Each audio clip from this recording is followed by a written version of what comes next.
Quite literally, one woman's nightmare gone viral. Female sportscaster and Dancing with the Stars co-host Erin Andrews taking the stand and speaking out about the humiliation she says she still suffers from the nude video taken by her stalker through a hotel peephole, viewed nearly 17 million times. Was the hotel chain at fault too? It's a $75 million question. Here's ABC's Eva Pilgrim. Like, you know, her body. When I saw it for 2 seconds and I was like, oh my God. It was the moment Erin Andrews says she will never forget, the first time she saw a video of herself naked online. Dad, I'm naked all over the internet and I don't know what it is. Tonight, the first time in his career. The popular sportscaster and Dancing with the Stars co-host in court today, suing the man who secretly recorded that video, Michael David Barrett, as well as the owners and managers of this Nashville Marriott where it all happened, for $75 million, claiming they made it easy for him to film her in the nude. Did you know Michael Barrett? No. It all began in 2008 when Barrett tracked Andrews down to this Marriott on the Vanderbilt campus. Picks up the phone, calls a hotel here. This is Jeff, Scott, and Erin Andrews. I need to confirm our reservation. She was there covering college football for ESPN. It was a big game. I mean, Vanderbilt was looking good and College game day was coming the week after. Jesse Palmer, now a Good Morning America contributor, was her ESPN colleague on that trip. The jury today hearing his deposition from 2014. Do you have any observations as to why she was so popular? I think she was very well respected. I think a lot of men also in the 2008 time frame, I think in general, I think they find her very attractive. Lawyers representing the Marriott property owners say Barrett found Andrews' room number by sneaking onto an employee phone at the hotel itself, calling the operator and asking to be connected. I picked up the house phone and I called the operator and asked her, could I have Erin Andrews' room? He says her room number appeared on the screen of the phone. They connected me so that I knew what room she was in. Court testimony reveals that he removed a portion of the outer peephole from Andrews' door. Waited till the shower was turned off. Pulled the plug out and waited for the opportunity. He stands there for 4.5 minutes and videos her.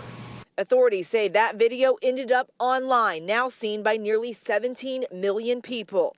People are still posting the video online. People have individual copies out there. I don't know of any way. I can't think of any way sitting here to get it off. Andrews blamed Barrett, but also the hotel. I'm so angry. This could have been stopped.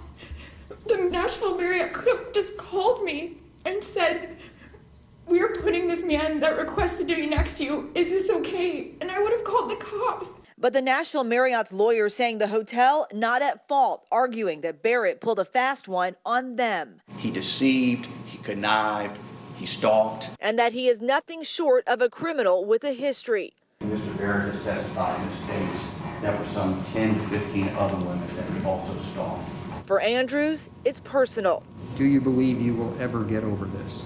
No. But after the crying, a grueling cross-examination for Andrews. You have done very well in your career since 2009. Yes. Attorneys for the Marriott Hotel arguing that the nude recordings have not had a negative impact on her career. You also got an endorsement for Reebok. Yes. You also got an endorsement for Degree antiperspirant. Yes.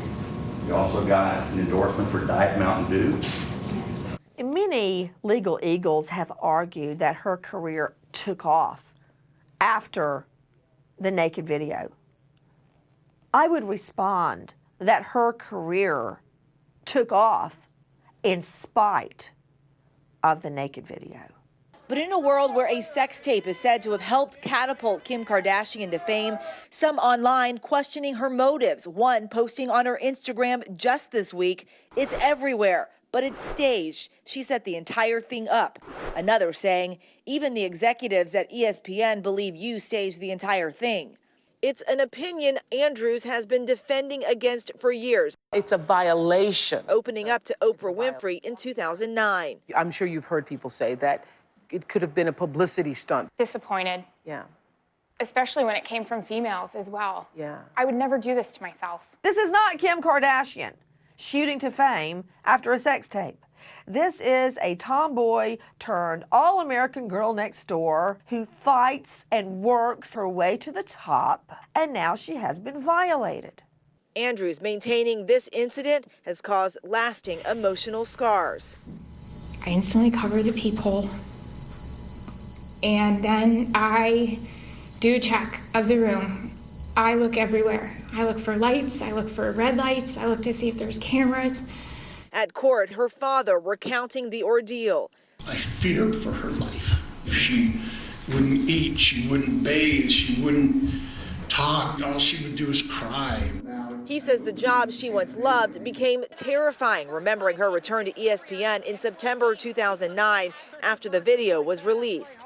We had spoken just seconds before she went on the air, and she was in tears. And even 8 years later, he says his daughter still isn't the same. She's not the girl that we used to know. But in the wake of it all, Andrews becoming an advocate, pushing anti-stalking legislation in front of Congress in 2010. I had no idea just how serious this crime was until it affected my life. Also that year, sharing her experience with other stalking victims on Good Morning America. I felt like everywhere I looked, everybody was looking, even if nobody was looking at me at all. Tomorrow, closing arguments in this case, but for Andrews, this nightmare will never end. What happens when my kids come home from school and they're like, Mom, kids are saying you're naked on the internet? That's something that's always in my mind. And I'll always have to tell my kid, Mommy didn't do anything wrong. For Nightline, I'm Eva Pilgrim in Nashville, Tennessee.